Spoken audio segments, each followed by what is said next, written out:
They say 70 is old. I say 70 is experienced. I've weathered enough storms in business, in grief, in family to recognize danger when it stands across the room in high heels and a designer dress. My name is Margaret Collins, and on the night of my retirement party, I caught my daughter-in-law trying to poison me. The kitchen of my home in Westfield glowed warm that evening, filled with laughter and the clink of glasses. I had just sold the consulting firm I built from scratch 15 years ago after my husband passed. $23 million.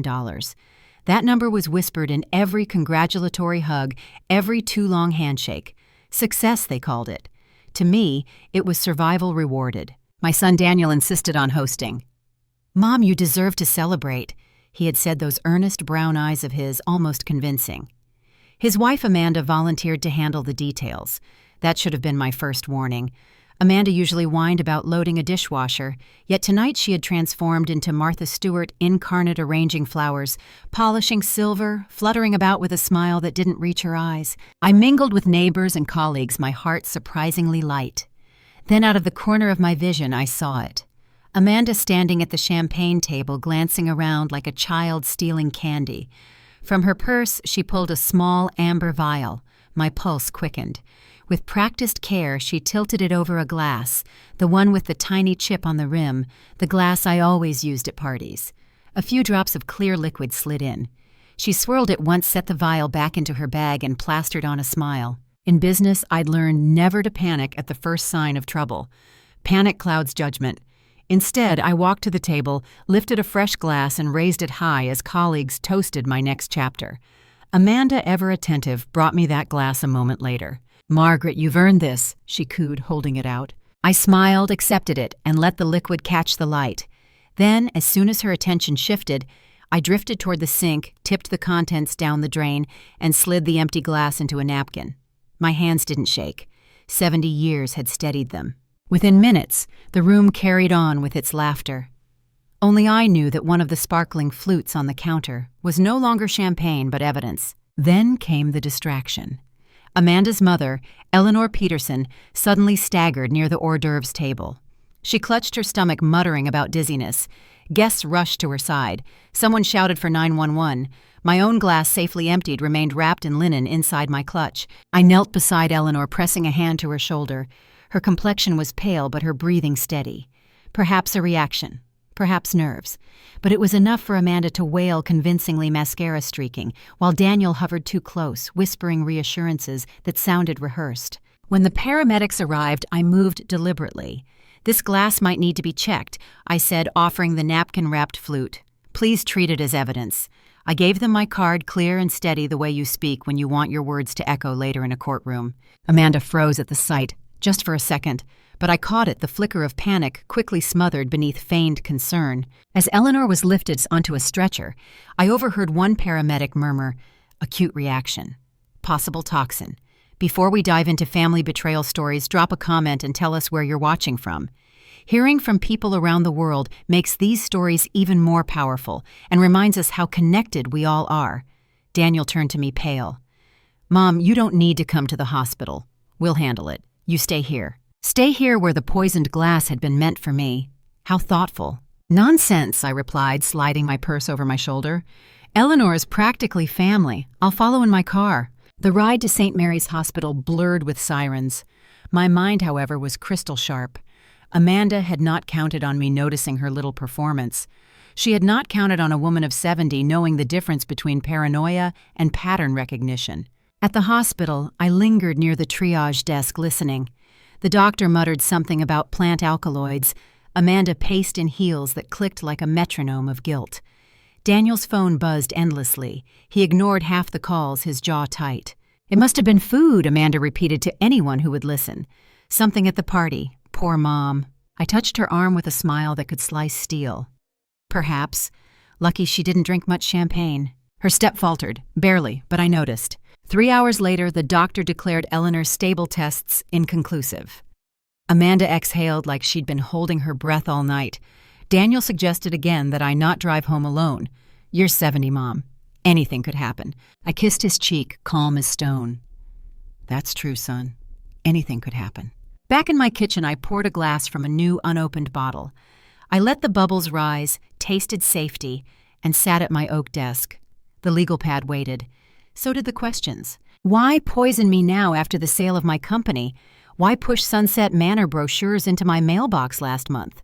Why did Amanda's manicure cost more than a week's groceries when their mortgage was drowning them? I wrote one sentence at the top of the page: they want the money before I'm ready to give it. Then I underlined it twice. I wasn't just fighting for wealth. I was fighting for independence, for dignity, and for the granddaughter who still saw me as her anchor in a family drifting off course. At 70, I was not old. I was just getting started. Morning came heavy, like the house itself knew what had almost happened inside its walls. I barely slept. Every creak of the old oak floors reminded me of Amanda's hand tipping that vial. I brewed black coffee strong enough to steady my thoughts and drove back to St. Mary's before visiting hours began. Eleanor Peterson deserved to know she wasn't the only one who had felt something strange that night. More importantly, I needed to see how Amanda handled daylight. Guilt always wears thin when the sun is up. The waiting room smelled of antiseptic and burnt coffee. Amanda was already there, pacing in her heels, her phone clutched like a lifeline. Daniel sat hunched over Tyloo, scrolling through emails he wasn't reading. They both looked up when I entered. "Mom, you didn't have to come," Daniel said quickly, as though my presence complicated a script he'd rehearsed. "Nonsense," I answered, sliding into the chair beside him. "Eleanor is practically family. I want to hear how she's doing." Amanda forced a smile. "The doctors say it wasn't food poisoning, probably just a reaction to her medications." I studied her. Perfect hair, flawless makeup, but her hands trembled when she reached for her coffee. Eleanor didn't take more than vitamins, and Amanda knew it. The lie was sloppy, born of panic. I leaned closer, lowering my voice. "Interesting, isn't it, that she mentioned the champagne tasted bitter?" Amanda froze mid-sip. For half a second the mask slipped. Her eyes darted to Daniel before snapping back to me. "Bitter? That's odd. Maybe the bartender didn't rinse the glasses well." Daniel's jaw tightened. He wasn't looking at either of us. His gaze was fixed on the floor tiles. Hours passed. A doctor finally emerged, assuring us Eleanor was stable but needed rest. Amanda sighed with dramatic relief, pressing a hand to her chest, as if she'd narrowly avoided widowhood herself. I thanked the doctor and excused myself. In the parking lot, Daniel caught up. "Mom, maybe you should stay with us a few days, just until things settle down." I unlocked my car slowly, and why would I need that? You're 70, living alone in that big house. What if something happened to fall a heart episode? You wouldn't want to be alone. The words were almost identical to Amanda's the night before. They were running plays from the same playbook. I smiled thinly. How considerate. But I think I'll be fine. Besides, I just invested in a new security system. Motion sensors, cameras, panic button. Daniel blinked, caught off guard. "Security since when?" "Since I realized being prepared is not the same as being paranoid." His phone buzzed again. Amanda's name lit the screen. He silenced it, muttered something about checking in later, and hugged me goodbye. His arms were stiff, like he was embracing a contract rather than his mother. Back home, I spread my notes across the dining table. Years of consulting had trained me to map problems clearly. Columns of facts, columns of motives, columns of opportunities. Facts. Amanda poured a substance into my glass. Eleanor collapsed. Champagne tested bitter. Motive $23 million from the sale. Mortgage drowning them. Amanda's boutique failing. Daniel's firm bleeding cash. Opportunity retirement party. Alcohol flowing. Dozens of guests. Easy to call it natural causes. It fit too neatly, too well. The phone rang. Amanda's voice oozed false warmth. "Margaret, I couldn't sleep last night. I kept thinking, are you sure you feel all right? No dizziness, no stomach upset?" How thoughtful, checking whether her poison had landed. "I'm perfectly fine," I replied. "And Eleanor?" "Stable, thank goodness. Doctor says it must have been a medication mix-up. Anyway, you rest okay. We wouldn't forgive ourselves if something happened to you." I let her words hang. "Amanda, I've managed myself quite well for 70 years. I don't intend to stop now."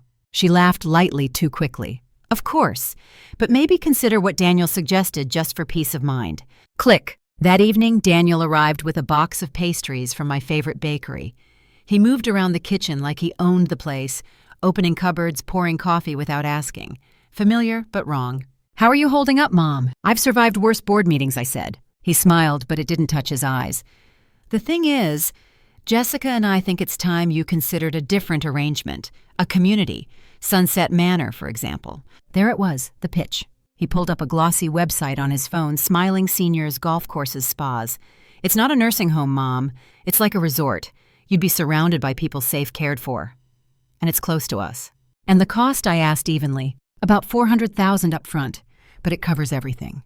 Lifetime care. I sipped my coffee slowly, letting the silence weigh on him. $400,000 would clear a nice portion of their debt, and once I was tucked away behind manicured hedges who would hold the keys to the rest of my fortune. It sounds comfortable, I said at last. But I've grown fond of my own house. Your father built it with his hands. Hard to replace that. Daniel leaned forward earnest. Dad's been gone 15 years. Don't you think it's time for a new chapter? For a fleeting moment, my heart ached. If I hadn't seen Amanda's vial, if I hadn't noticed their rehearsed lines, I might have believed him. But I had seen, and I knew. I set my cup down and smiled. I'll think about it. Relief flooded his face. He thought he'd made progress, but what I was really thinking about was my next move. That night alone in my study, I called Robert Hayes, my attorney of 20 years. Robert, I said, my voice steady. We need to talk tomorrow, urgently. Because if Daniel and Amanda wanted to play games with my future, it was time I set the rules. Robert Hayes had always struck me as the kind of man carved from oak, solid, polished, dependable. I'd known him for 2 decades through grief and through triumph. He handled my husband's estate when cancer stole him too young, and he helped me draw the first contracts when I built my consulting firm from nothing. If anyone could anchor me now, it was Robert. His office smelled faintly of leather and fresh coffee. Dark wood shelves sagged with law books, and the tall windows framed downtown like a backdrop for power. I'd spent years negotiating in boardrooms, but here I always felt like the child again seeking a steady hand. Robert stood when I entered. Margaret, you look composed, which is either a good sign or a very bad one. Both, I said, lowering myself into the chair across from him. I need your mind on something ugly. I told him everything, the champagne Amanda's vial, Eleanor's collapse, Daniel's sales pitch for Sunset Manor. I described the tremor in Amanda's hand when I mentioned the bitter taste, the way Daniel parroted her arguments about my age, about safety, about new chapters. Robert listened without interruption, scribbling notes in his precise, slanted handwriting. When I finished, he set the pen down. You're certain about what you saw? As certain as I am that my name is Margaret Collins. He leaned back, tapping his chin. The law doesn't deal well with suspicion, Margaret. Without tested evidence from that glass or bottle, it's your word against hers. The paramedic sealed my glass. Surely it can be tested. It can. But even if it proves poison, Amanda could argue it wasn't meant for you, that she was careless, reckless, but not murderous. Defense attorneys love muddy water. I exhaled steady but firm. Then we stop the water from getting muddy. We make it impossible for them to touch me or my money no matter what story they spin. Robert's eyes sharpened. Then we start with 3 things: competency, documentation, updated estate planning, and a trust shield. He explained patiently, though I already knew some of it. If Daniel and Amanda wanted me declared incompetent, they'd need a doctor willing to testify. Rumor had it Dr. Thomas Whitaker, a geriatric psychiatrist, was more than willing to find dementia when families paid for it.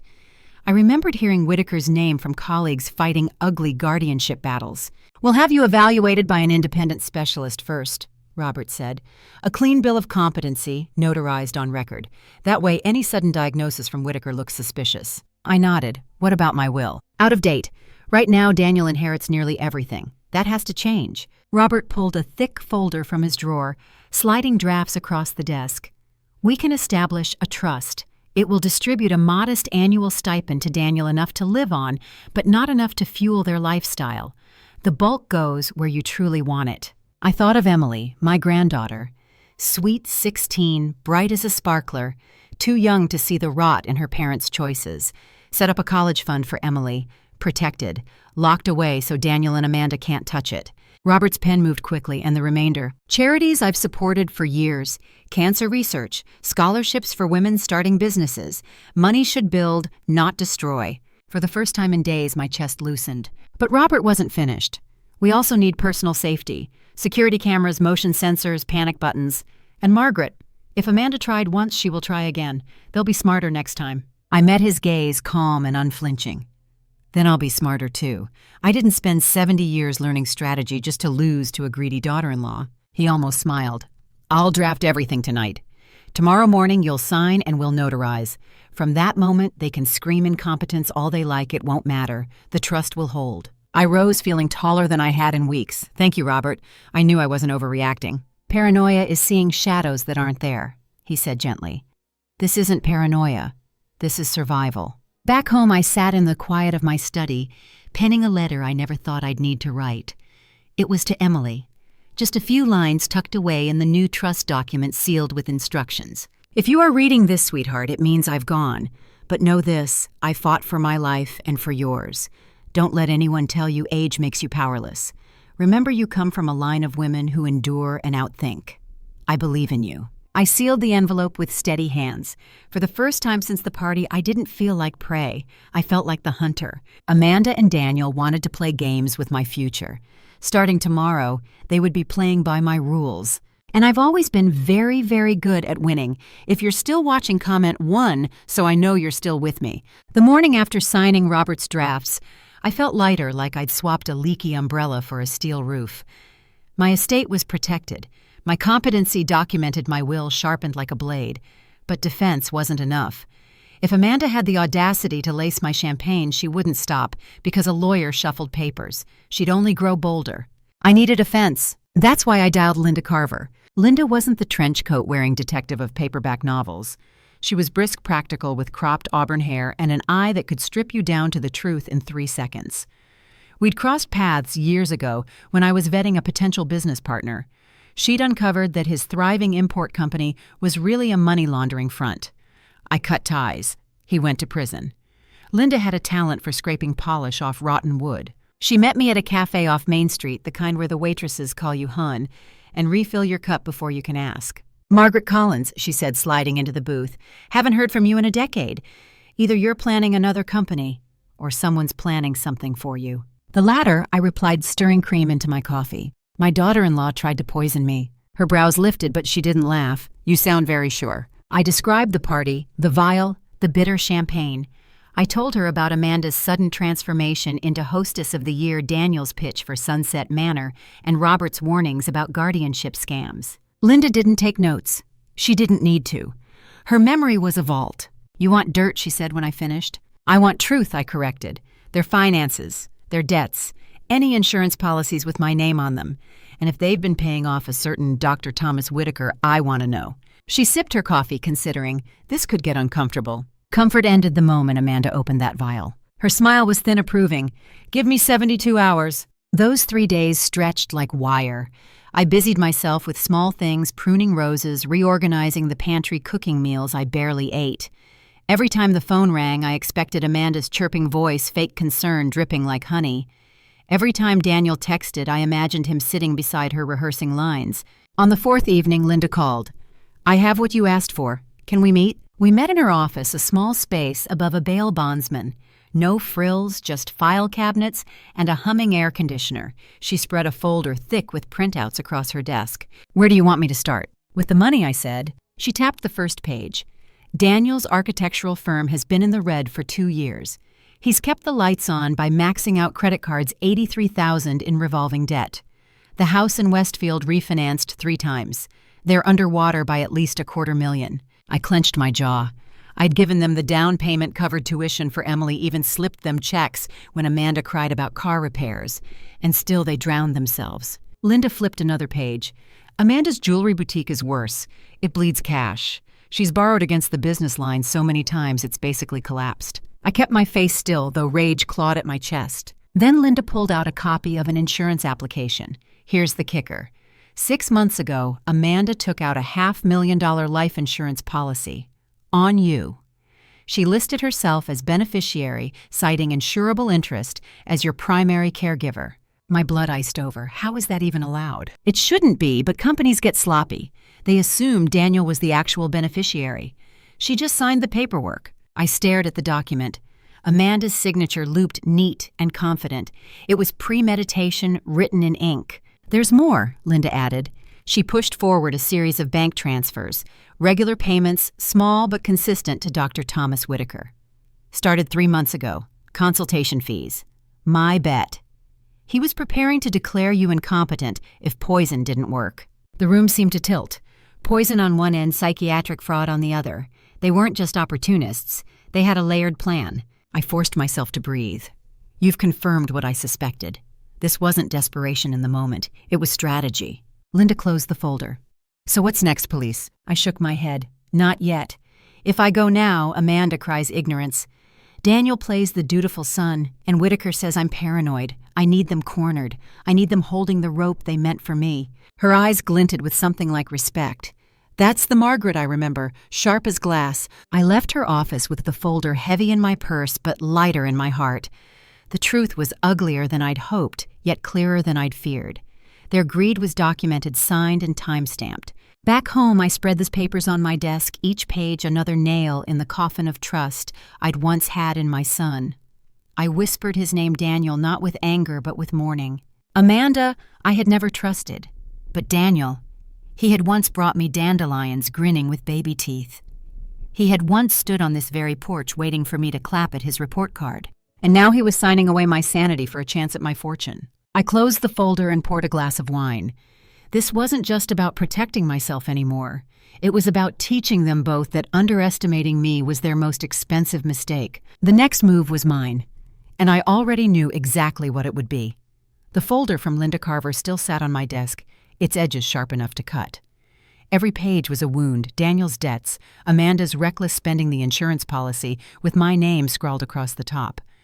But wounds can be stitched into weapons if you're willing to wield them. So I decided to let my children think they'd already won. The next morning I called Daniel. Son, I said in my calmest voice, I've been thinking about what you and Amanda suggested.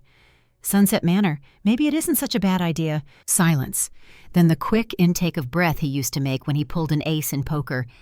Mom, that's wonderful. I'll tell Amanda.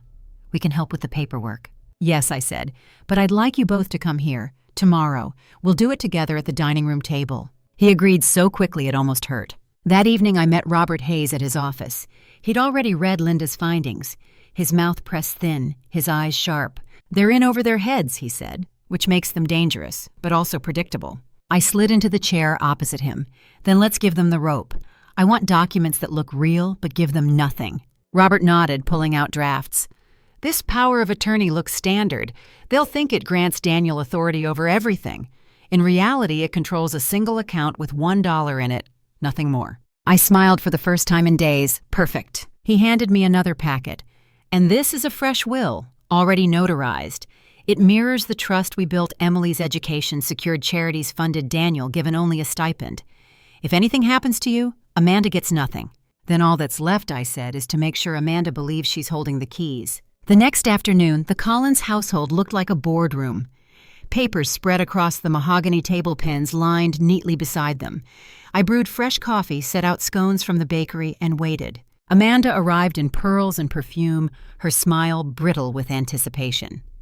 Daniel followed, carrying a leather briefcase like he was presenting at a shareholders' meeting. Mom, thank you for trusting us with this, he said, pulling out forms from Sunset Manor's website. You won't regret it. I poured coffee, letting my hand remain steady. I hope not. Amanda slid papers toward me. This is the admission contract. And here's the financial disclosure form. Sunset Manor requires a full list of your assets. I skimmed the first page, recognizing the trap. If I handed over those numbers, I'd be baring my throat. Instead, I set it aside, reaching for Robert's decoy. Before we get too deep, I said smoothly, Robert insisted I sign this power of attorney first.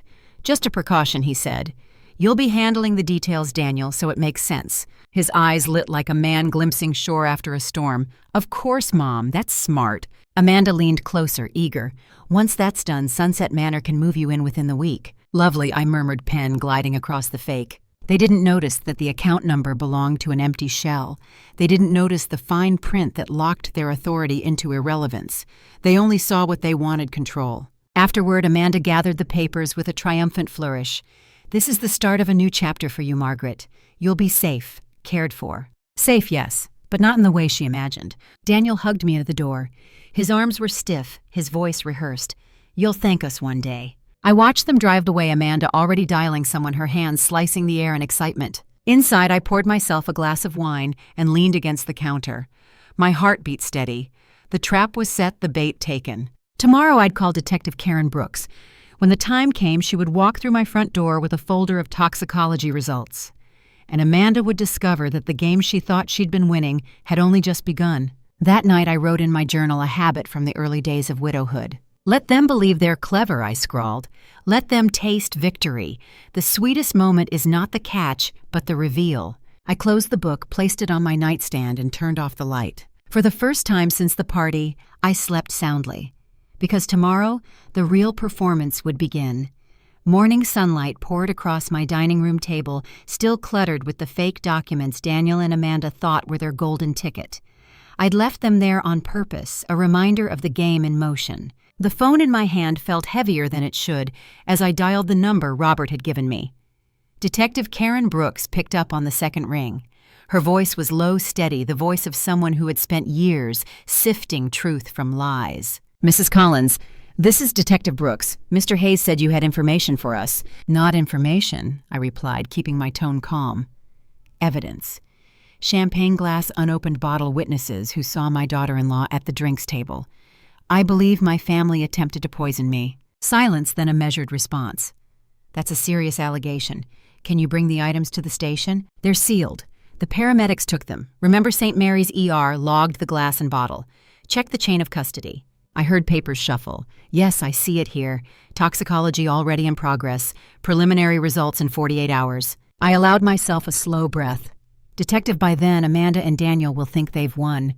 I need you at my house when I call them back. Let's catch them in the act of celebrating. Brooks agreed to keep me updated. When I hung up, I found my hand trembling for the first time, not from fear anticipation. 2 days later, the detective's sedan pulled into my driveway just after dawn.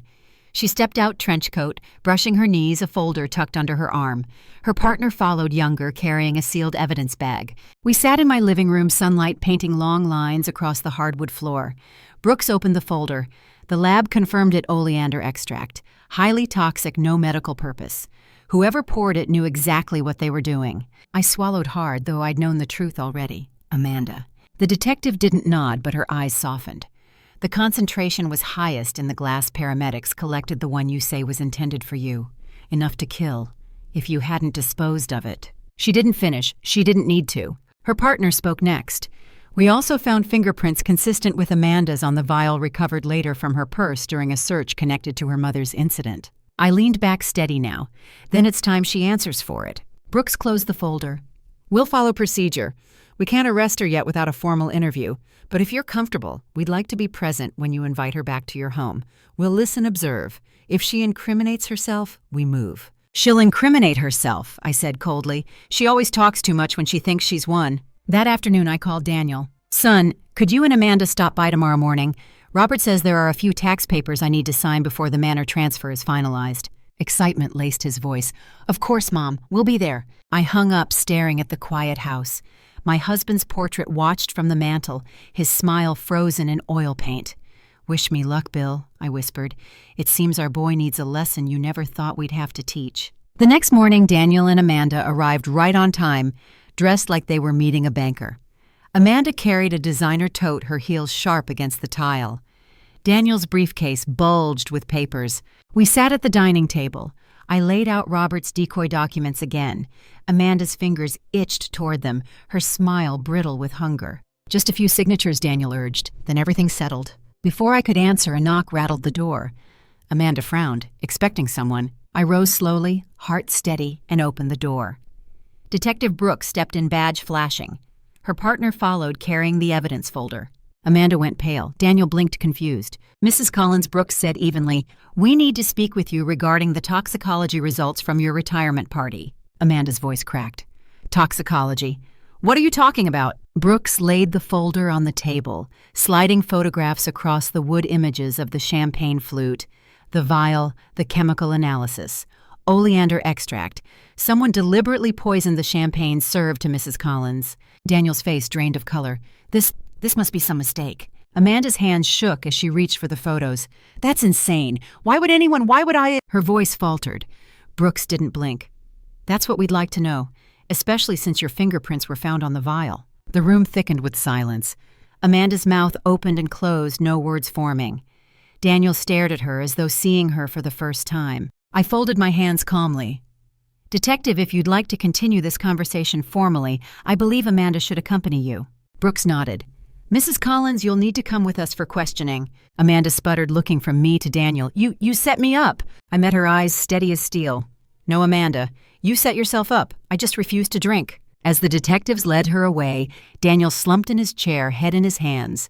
Papers lay scattered across the table, worthless now, just ink and lies. I poured myself a glass of untouched champagne from a fresh bottle. The bubbles fizzed bright and alive. "To survival," I whispered, raising it to the empty room, and to the lesson they never expected a 70-year-old woman to teach. The house was quiet again after Detective Brooks and her partner led Amanda out in handcuffs. Only the faint echo of the front door shutting remained heavy as a gavel. I turned back to the dining room. Daniel was still in his chair, shoulders slumped, head buried in his hands. The papers he'd brought, Sunset Manor brochures, power of attorney forms, were scattered like fallen leaves across the table. For a long moment I said nothing. Silence is a sharper weapon than anger. Finally he lifted his face. His eyes were red, not from grief, but from fear. "Mom, I swear, I didn't know she'd try to poison you. I never would have gone along with that." I leaned against the table, crossing my arms. "But you went along with everything else, didn't you?" He flinched as though I'd struck him. "It wasn't like that. We were drowning. The firm's been losing money for years, the house." He gestured helplessly. "Amanda said if something happened to you naturally, we'd inherit enough to start over. I let the pause hang. You thought what, Daniel?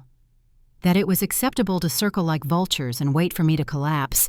That planning to strip me of my independence was somehow noble if you didn't pour the poison yourself." His lips trembled. "She told me it was about protecting you, about making sure you were safe. She said Dr. Whitaker could evaluate you just to prove you weren't thinking clearly anymore. A precaution, she called it." There it was, the truth laid bare. I sank into the chair opposite him, folding my hands on the table. "Do you hear yourself? You were willing to let a bought doctor declare me incompetent. Your own mother. Also, you could sign my checks without asking." He buried his face in his hands again. "I didn't think it through. I was desperate. Desperation doesn't excuse betrayal." He looked up sharply. "I'm sorry, Mom. Truly, I never wanted to hurt you."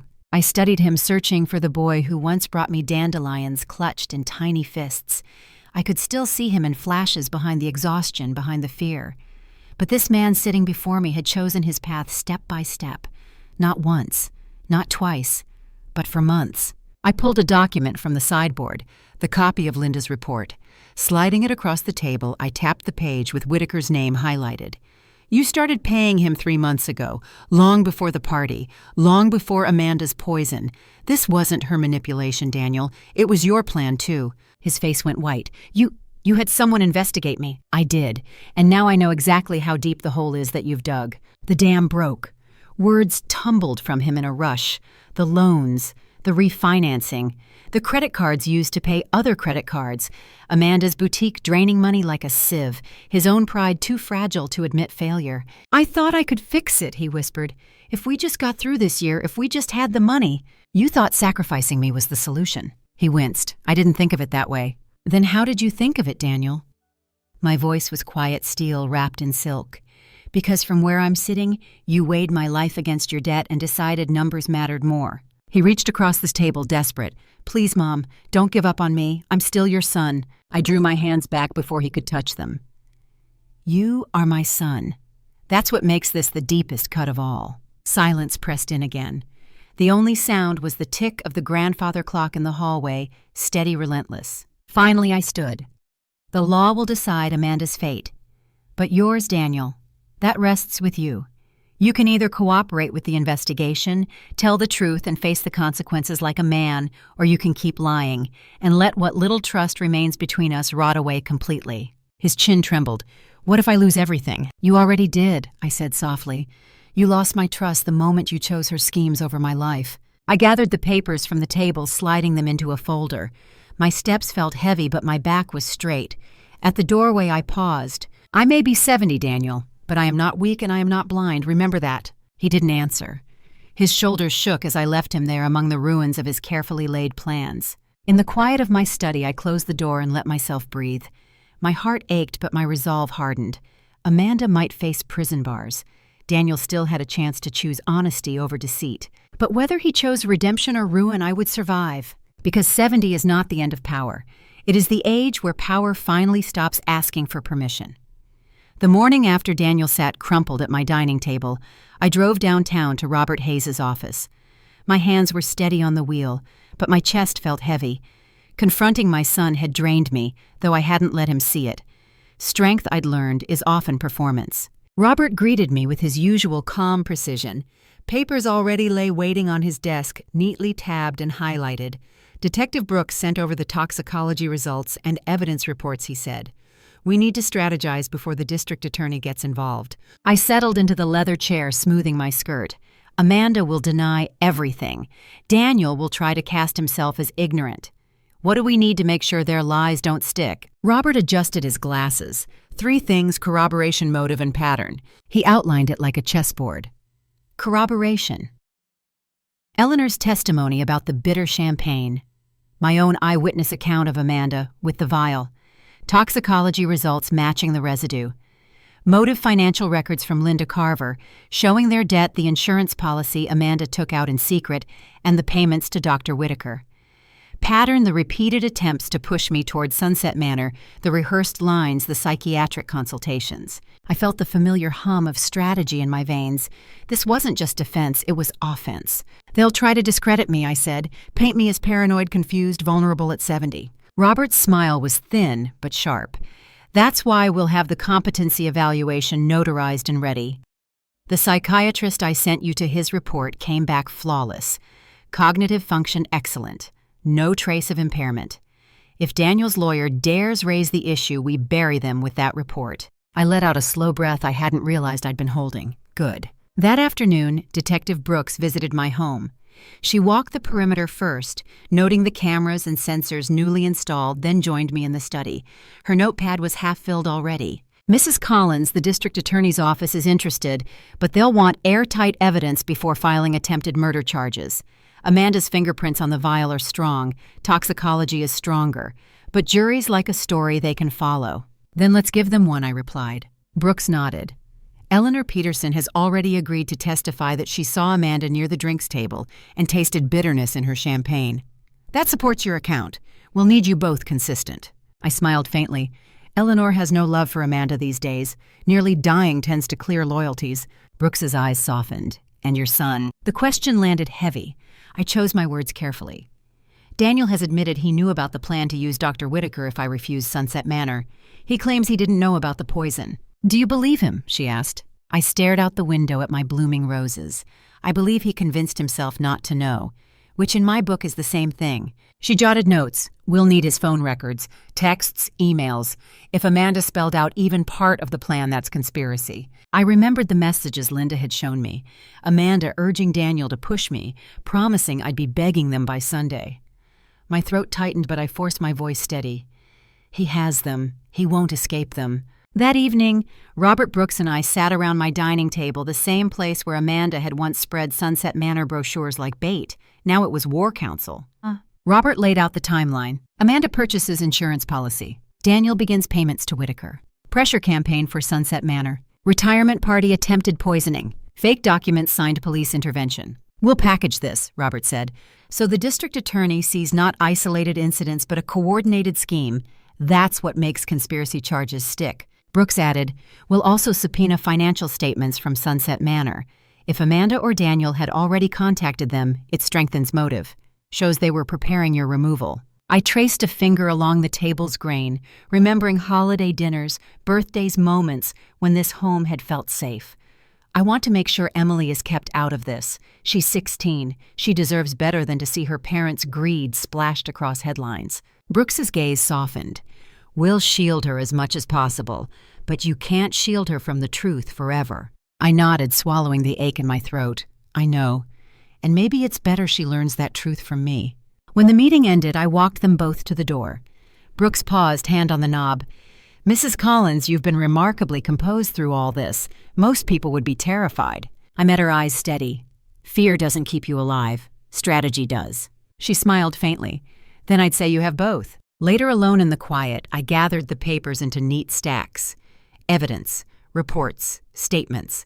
They weren't just proof they were Shield's armor against the people who should have protected me instead of plotting my downfall. I poured a glass of wine and sat in the garden as dusk fell, fireflies blinking among the roses. Amanda thought age made me weak. Daniel thought desperation excused betrayal. But they'd both forgotten the lesson life had carved into me long ago. Survival isn't about being the strongest. It's about being the smartest when the storm comes. And this storm, I was ready to weather it and make sure they never forgot who they had underestimated. I'd hoped to shield my granddaughter from the ugliness of all this. 16 is too young to carry the weight of betrayal. But some truths arrive whether you open the door or not. Emily showed up on my porch one Saturday afternoon, her backpack slung over one shoulder, hair pulled into a messy bun. Her eyes, Daniel's eyes, were rimmed red. "Grandma," she said, her voice trembling, "is it true? Did Mom really try to hurt you?" My chest ached. I stepped aside and pulled her into the house. "Come in, sweetheart. Let's sit." We settled on the sofa. She twisted the strap of her backpack in her lap, waiting for me to answer. "Yes, Emily," I said softly. "It's true.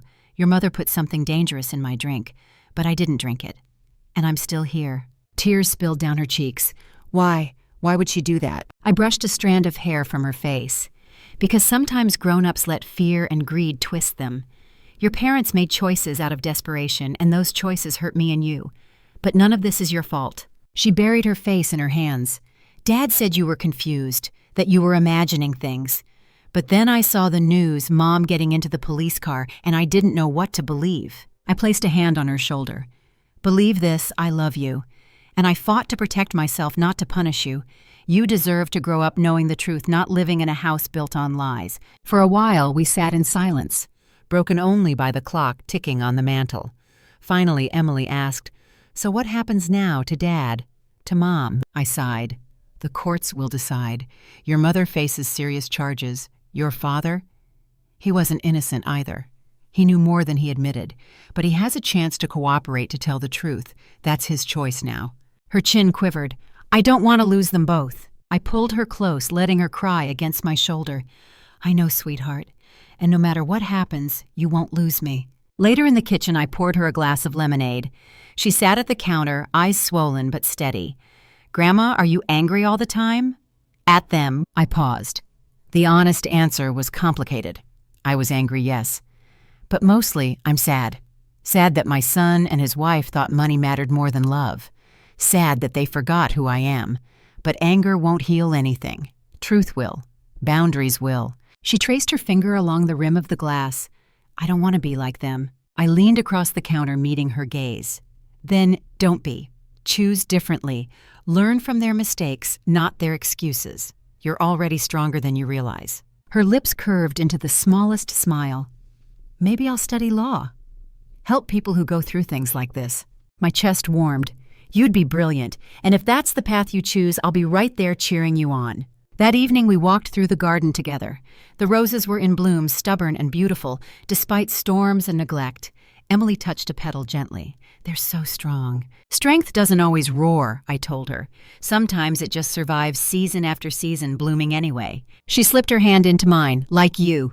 Tears pricked my eyes, but I held them back, like us. After I tucked her into the guest room that night, I lingered at the doorway. She was scrolling on her phone, probably messaging friends who couldn't imagine the headlines attached to her family. But there was determination in her young face. Maybe that was the real legacy, not the millions in trusts or the legal battles, but this girl choosing a different story for herself. Back in my study, I opened my journal and wrote, "Today, Emily asked if I was angry. I told her I was sad instead. The truth is, I am both. But seeing her courage makes me believe healing is possible. Maybe the cycle ends with me. Maybe it blooms with her." I closed the book, listening to the quiet house. For the first time in weeks, it didn't feel like a fortress under siege. It felt like a home again. And with Emily here, even just for the night, I remembered why I had fought so hard to survive. Not for money, not for pride, but for the future. The courthouse smelled of polished wood and nerves. I'd walked through its doors before once for zoning permits, when I launched my firm once for probate after Bill died. But this time, the stakes were personal. Not contracts, not property. My life, my dignity, my son. Robert Hayes walked beside me, steady as always, briefcase in hand. His calm was infectious.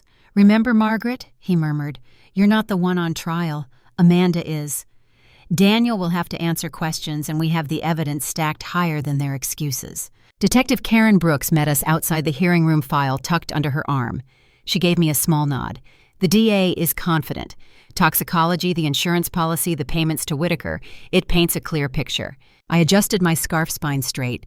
Clear enough even a jury can see it. Her lips curved faintly. That's the plan. Inside, the chamber buzzed with low voices. Amanda sat at the defense table, hands cuffed in front of her eyes, darting like a trapped animal.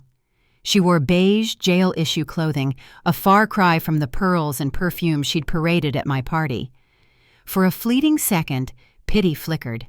Then I remembered the bitter smell of champagne and the insurance document with her signature. Pity extinguished itself. Extinguished. Daniel sat behind her, not cuffed, but looking smaller than I'd ever seen him. Shoulders hunched, tie askew, skin pale. When our eyes met across the room, his face crumpled. He looked away. The judge entered, and the room rose. Formalities blurred until the prosecutor began. "Your Honor, the state intends to prove that Amanda Collins deliberately attempted to poison her mother-in-law, Margaret Collins, with oleander extract at a social gathering with financial gain as motive. We will show that her husband, Daniel Collins, while not directly administering the poison, participated in a broader scheme to seize control of Mrs. Collins's assets through fraudulent guardianship." Every word landed like a hammer. Amanda's lawyer objected, tried to paint it as family misunderstanding. But when Detective Brooks took the stand, her testimony was clinical. She described the toxicology results, the fingerprints on the vial, the chain of custody. Facts that couldn't be painted over. Then came Eleanor Peterson. Fragile but determined, she told the court how the champagne had tasted bitter, how she'd seen Amanda fiddling near the glasses. Her voice shook, but her honesty was unshakable. I watched Amanda squirm, her polished mask cracking. Then Daniel was called. He walked to the witness stand like a man heading for execution. He raised his hands, swore the oath, and sat down staring at the microphone as though it were a guillotine. The prosecutor's voice was firm. "Mr. Collins, did you and your wife encourage your mother to consider moving into Sunset Manor?" Daniel's throat bobbed. "Yes." "Did you pay Dr. Thomas Whitaker for consultations regarding your mother's mental competency?" A pause. His hands clenched on the railing. "Yes." A murmur rippled through the room. "Did you believe your wife intended to harm your mother?" His head dropped, silence stretched. "Mr. Collins," finally a whisper, not at first, but yes, by the night of the party I suspected. I closed my eyes. Hearing it aloud still pierced deeper than I'd expected. The prosecutor pressed. "And yet you allowed the party to proceed. You did nothing to stop her." Daniel's voice cracked. I didn't know how. I thought, maybe she was bluffing. I was wrong. When cross-examination came, Amanda's lawyer tried to twist Daniel's words, but the damage was done. He had admitted knowledge. He had admitted complicity. Robert leaned close, whispering, "That Locke's conspiracy. Even if Amanda tries to shoulder it all, Daniel's tied in." I sat perfectly still, hands folded in my lap, outwardly calm. Inside, my heart ached. My son had just condemned himself, and there was no joy in that. Only the cold satisfaction of truth revealed. When the session ended, the judge set a date for full trial. Amanda was escorted out, her eyes burning holes into me. Daniel lingered, flanked by his attorney, looking like a boy again, lost and frightened. As I walked past, he whispered, "Mom, I'm sorry." I paused just long enough to meet his eyes. "Then prove it in there," I said softly.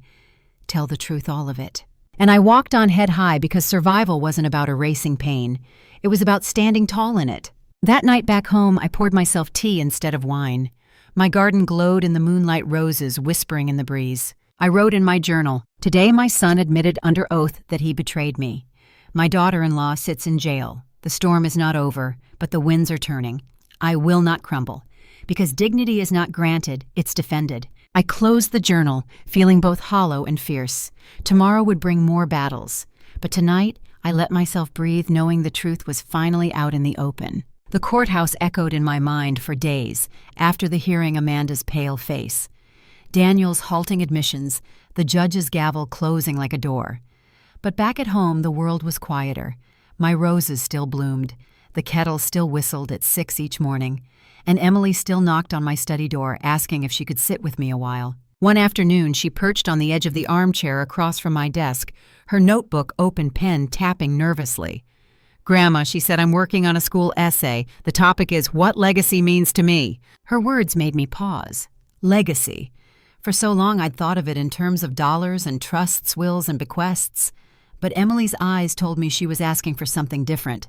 "And what does it mean to you?" I asked gently. She bit her lip. "I used to think it was money. Like inheritance. That's what Mom always said. But after everything that's happened, I think maybe it's more about what you leave behind in people. Not just in banks." Tears stung my eyes, though I kept my voice steady. "That's wiser than many adults, Emily." She looked down at her notebook. "Do you think your legacy is the company you built, or the money you've protected?" I leaned back, considering. The company had given me independence, respect, security. The money had allowed me to survive Amanda's schemes. But sitting across from my granddaughter, I realized neither was the answer. "My real legacy," I said slowly, "is sitting right in front of me. It's you learning not to repeat the mistakes your parents made. It's knowing that love, honesty, and courage matter more than any bank account." Her eyes shimmered. "Grandma." I reached across the desk and squeezed her hand. "When I'm gone, you'll have enough for college for a start in life. But what I want most is for you to carry strength in your heart. To know that no one, not even people you love, has the right to take your dignity." Later that week, Emily helped me in the garden. She wore gloves too big for her hands, tugging weeds with determined little grunts. "I'm not good at this," she admitted. "Neither was I when I started," I said with a smile. "But roses don't need perfection. They need care. Same as people." She glanced at me. "Even Dad." The question hit deep. I set my trowel down, brushing soil from my palms. "Yes, even your dad." "Care doesn't always mean approval, Emily. Sometimes it means setting boundaries so people can't hurt you again. That's care too. Care for yourself." She nodded as though tucking that lesson away. That evening, after Emily went to bed, I sat with Robert in my study. He'd stopped by with new documents finalizing protections, tightening the trust. But when he saw my journal open on the desk, he asked, "Still writing every night?" "Yes," I said. "For Emily. Someday she'll read it, and maybe it will help her understand who I was beyond all this courtroom drama." Robert's gaze softened. "That might be the most important inheritance of all." The next morning, Emily read me a draft of her essay. Her voice trembled but grew stronger with each line. "Legacy isn't just money. It's the lessons we leave behind. My grandmother taught me that strength doesn't roar. It blooms quietly like roses surviving storm after storm. Her legacy to me is not only the education she's giving me, but the example of fighting for dignity, even against people you love." By the time she finished, tears streamed freely down my cheeks. "That's beautiful, sweetheart," I whispered. "You've captured everything I could have hoped for." She grinned shyly. "I got it from you." That night, as I closed the house and turned off the lights, I realized something. Amanda might face prison. Daniel might face judgment. The money would remain locked in trusts, safe and silent. But my true victory was here in Emily's voice, her courage, her refusal to carry her parents' mistakes forward. I stood at the window watching the moonlight drape over the garden. "Bill," I murmured into the night, "our legacy isn't the business or the bank accounts, it's her. It's always been her." And for the first time since the poisoning, I felt peace deep in my bones. The courtroom was colder this time. Not the draft of air conditioning, but the atmosphere, the tension of a trial no longer theoretical but real. Amanda sat at the defense table, wrists free, but posture rigid, her lawyer whispering in her ear. Daniel sat behind her, a shadow of himself, hair unkempt, tie loose. I walked in with Robert by my side. My scarf was neatly pinned, my back straight. At 70, you learn that dignity is armor. The prosecutor began with opening statements. Amanda had motive, opportunity, and evidence against her fingerprints on the vial toxicology, confirming Oleander the insurance policy she signed. Daniel, while not the one with the poison in hand, had participated in the broader scheme. The jury shifted in their seats, eyes darting between the two. Amanda's lawyer rose, painting her as a devoted wife and mother. "This is a misunderstanding," he said smoothly. "A reaction to medication, not poison. A grieving daughter falsely accused." His words slid across the room, polished but hollow. Then the witnesses began. Detective Brooks testified crisp and factual. Eleanor spoke again, her voice shaky but clear about the bitter champagne. Financial records were displayed on the projector debts, refinances, credit card balances. Numbers don't lie. Then it was Daniel's turn. He shuffled to the stand, avoiding my eyes. Under oath, the prosecutor pressed him. "Did you and your wife discuss your mother's assets?" He swallowed. "Yes." "Did you hire Dr. Thomas Whitaker to evaluate her mental state?" "Yes." "Were you aware of your wife's purchase of a life insurance policy on your mother?" His voice cracked. "Not at first, but later, yes." A murmur rippled through the courtroom. "And yet you did nothing to stop her." He dropped his head. "No." The prosecutor's tone sharpened. "Mr. Collins, you allowed your wife to move forward with a plan that endangered your mother's life. Do you deny that?" Daniel's silence was louder than denial. Finally, the bailiff called my name. "Margaret Collins, please take the stand." I rose, every eye in the room following me. My heels clicked softly against the polished floor as I walked to the witness box. The oath was simple truth, whole truth, nothing but the truth. I swore it without hesitation. The prosecutor's first question was gentle. "Mrs. Collins, can you tell the court what happened on the night of your retirement party?" I spoke clearly, steadily. I described the laughter, the champagne, Amanda's nervous glances, the vial from her purse. How I saw her pour it into my glass, the one with the chip I always used. How I switched it with Eleanor's without drawing attention. Amanda's lawyer objected, called it speculation. The judge overruled. I continued, Eleanor drinking, collapsing paramedics rushing in. Amanda's performance of panic, Daniel's sidelong glances. My decision to play along until I had proof. The courtroom was silent, every word echoing against wood and marble. The prosecutor showed me the insurance policy. "Mrs. Collins, is this your signature?" "No, that belongs to Amanda Collins." "And are you aware that she was the sole beneficiary of this policy?" "Yes." The jurors scribbled furiously in their notepads. Then came the defense's cross-examination. Amanda's lawyer leaned forward, voice dripping with doubt. "Mrs. Collins, you're 70 years old, correct? Isn't it possible you misinterpreted what you saw? A small bottle doesn't necessarily mean poison. It could have been an herbal supplement." I met his gaze without blinking. "Supplements don't collapse a woman in 5 minutes. Poison does." A ripple of quiet laughter ran through the gallery. The judge silenced it with a gavel, but I saw jurors hide small smiles. The lawyer pressed again. "Isn't it true you dislike your daughter-in-law?" "I dislike betrayal," I answered evenly, "whether it comes from a stranger or from family." He faltered, moved on, but the damage was done. When I stepped down from the stand, Robert squeezed my hand. "You did perfectly," he whispered. Back in my seat, I let out a slow breath. I wasn't just testifying, I was reclaiming my voice after months of silence, deceit, and danger. Across the room, Amanda's mask had cracked. Her face was pale, her hands trembling. Daniel sat, hollow-eyed, his future crumbling with each admission. That night, back in my garden, I poured tea and listened to the quiet hum of crickets. The trial wasn't over, but I'd done my part. The truth was no longer mine alone to carry. It belonged to the record, to the jury, to justice. I wrote in my journal, "Today, I spoke not just for myself, but for every older woman underestimated by those who think age means weakness. I told the truth and the world listened. The roses swayed in the evening breeze, thorns glinting in the moonlight. Strength, beauty, and defense all in one, just like me." The trial had drained me more than I cared to admit. Each day in that courthouse was like reopening the same wound, stitching it shut at night, only to have it torn open again by morning. Still, I held myself steady. I had survived worse storms, and this one would not sink me. Would. But I wasn't expecting Robert's call that Tuesday evening. "Margaret," he said, voice brisk, "I need to see you first thing tomorrow. Something's come up." Those words, "something's come up," carry weight when spoken by a lawyer who chooses each syllable with surgical precision. I spent the night staring at the ceiling, imagining every possibility: a mistrial, a loophole, a betrayal from someone I hadn't yet considered. At Robert's office, the morning sun slanted through the blinds, striping his desk in golden shadow. He gestured for me to sit, then slid a folder across the wood. "The defense filed a motion late last night," he explained. "They're attempting to shift blame.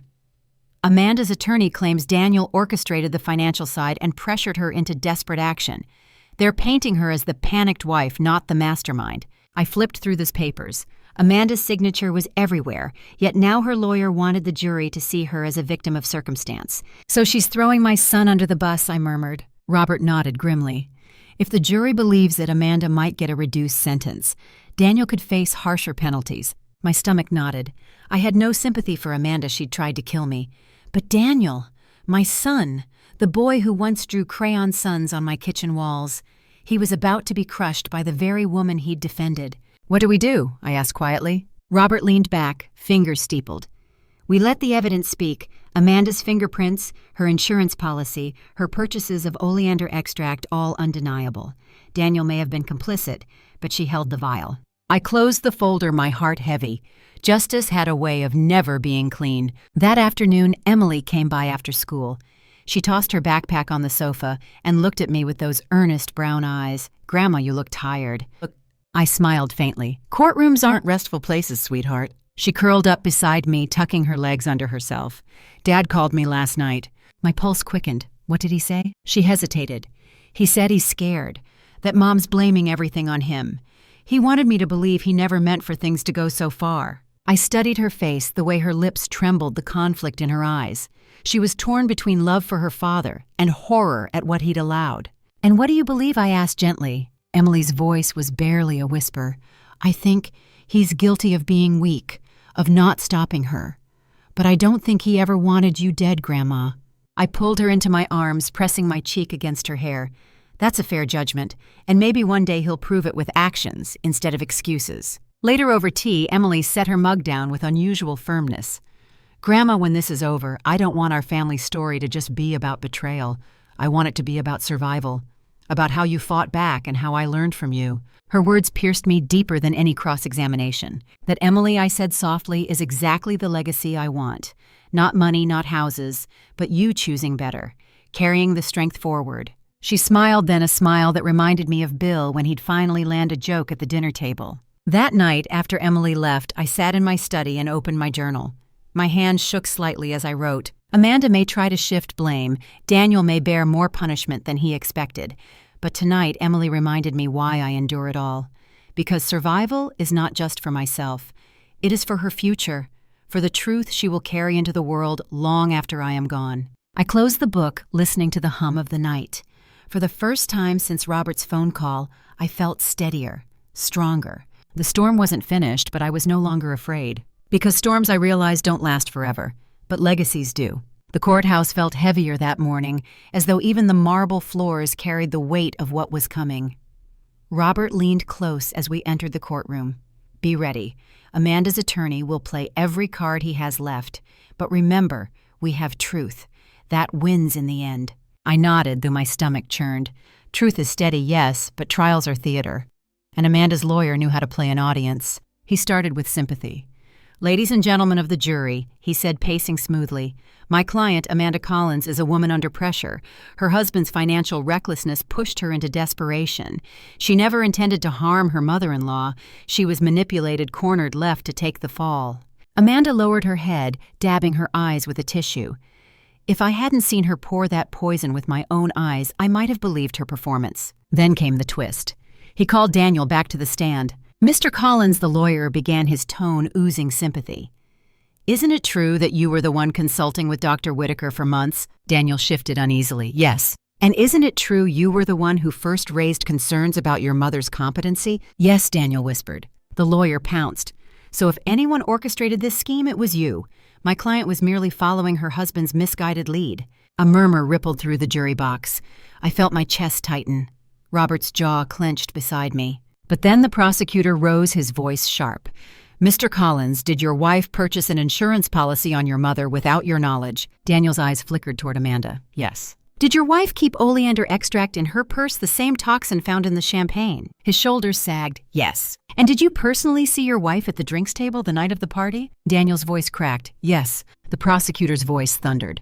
"So while you admit complicity in planning to control your mother's assets, who physically carried out the poisoning attempt?" Daniel's eyes closed. "Amanda." The jury leaned forward, the illusion of Amanda's victimhood crumbling before their eyes. When Amanda herself was called, her mask faltered.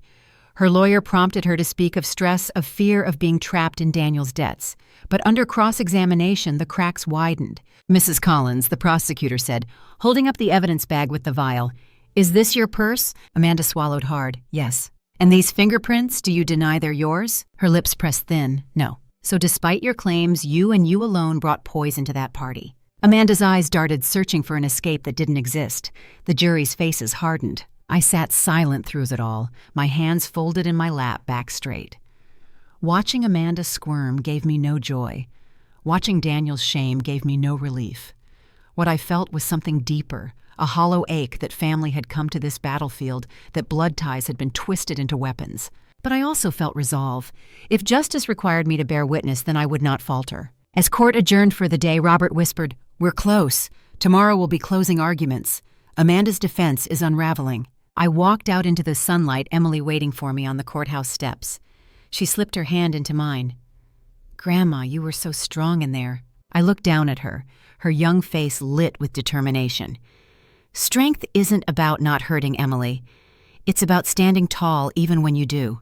She nodded, and for the first time I saw not just my granddaughter, but a young woman beginning to shape her own story. That evening I sat in my garden with my journal. Today I wrote, Amanda tried to play the victim. Daniel tried to balance truth with shame, but the jury saw through it. Tomorrow decides their fate. Whatever comes, I know mine to live free to love Emily and to leave behind more than money, dignity, strength, and truth. The roses swayed in the twilight, thorns, glinting blossoms open. Beautiful, resilient, like me. When the jury filed back into the courtroom, the air was so still I could hear the ticking of the clock above the judge's bench. Amanda sat rigid, her knuckles white, her eyes darting like a cornered animal. Daniel sat behind her, pale and broken, his shoulders sagging, as though the weight of his choices had finally crushed him. The foreperson rose. We, the jury, find the defendant Amanda Collins guilty of attempted murder and conspiracy. A ripple went through the room. Amanda let out a sharp breath, her eyes snapping shut. Daniel lowered his head into his hands. The judge's gavel struck. It was finished. But as I sat there, I felt no triumph, no victory. Only a quiet sadness, heavy but clarifying like rain that washes a dusty road. Amanda had chosen greed and deception. Daniel had chosen silence and complicity. Their punishment was just.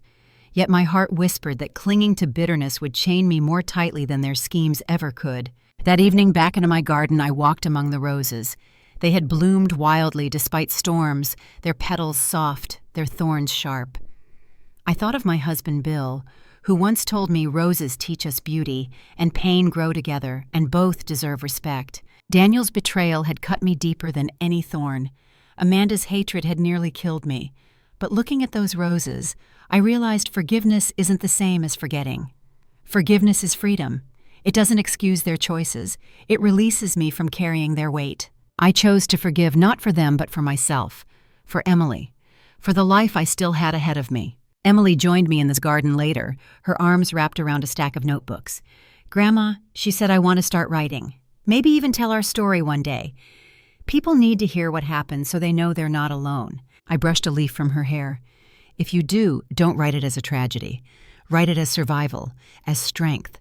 Tell the truth, yes, but also tell about love, about healing, because that's the part the world needs most. She nodded, her eyes bright. I will, I promise. Months later, Amanda was sentenced to 15 years in prison. Daniel, after cooperating with prosecutors, received a lighter sentence. It broke my heart to watch him led away, but I prayed he'd use those years to rediscover the man he once was, the boy who used to bring me dandelions and smile as though love was enough. Emily visited me every weekend. She grew taller, stronger, more determined. One evening she read aloud from an essay she'd written, Family betrayal stories don't have to end in bitterness. Sometimes they can become stories of survival, courage, and forgiveness. My grandmother taught me that dignity is worth defending, but love is worth keeping even when it hurts. Hearing her words, I felt my heart mend a little more. Now when I sit on my porch and watch the sun dip behind the horizon, I no longer think about poison in a glass or papers spread across my dining table. I think about Emily's laughter in the kitchen, the roses blooming in the garden, and the peace that comes when you choose forgiveness over vengeance. I know many of you watching have lived through your own trials. Some of you carry wounds from betrayals that cut close to the bone. If my story has shown you anything, let it be this: you are stronger than you think, and it is never too late to take back your dignity, your voice, your life. Yes, betrayal wounds us, especially when it comes from family, but it doesn't have to define us. We can choose to stand tall, to protect ourselves, and when we're ready to forgive, not because they deserve it, but because we do. So, dear friends, as we close this chapter, I leave you with this thought. Roses bloom again each season. No matter how many storms try to break them, we can too. Thank you for walking with me through this journey. These family betrayal stories remind us that life is fragile, but also that love and dignity are powerful enough to outlast cruelty. If this story touched your heart, I invite you to subscribe, to share your own story in the comments, and to let others know they are not alone. Because every voice matters. Every story has the power to heal. And tonight, as I set my journal aside and listen to the quiet hum of the evening, I know this for certain: I may be 70, but I am not powerless. I am free.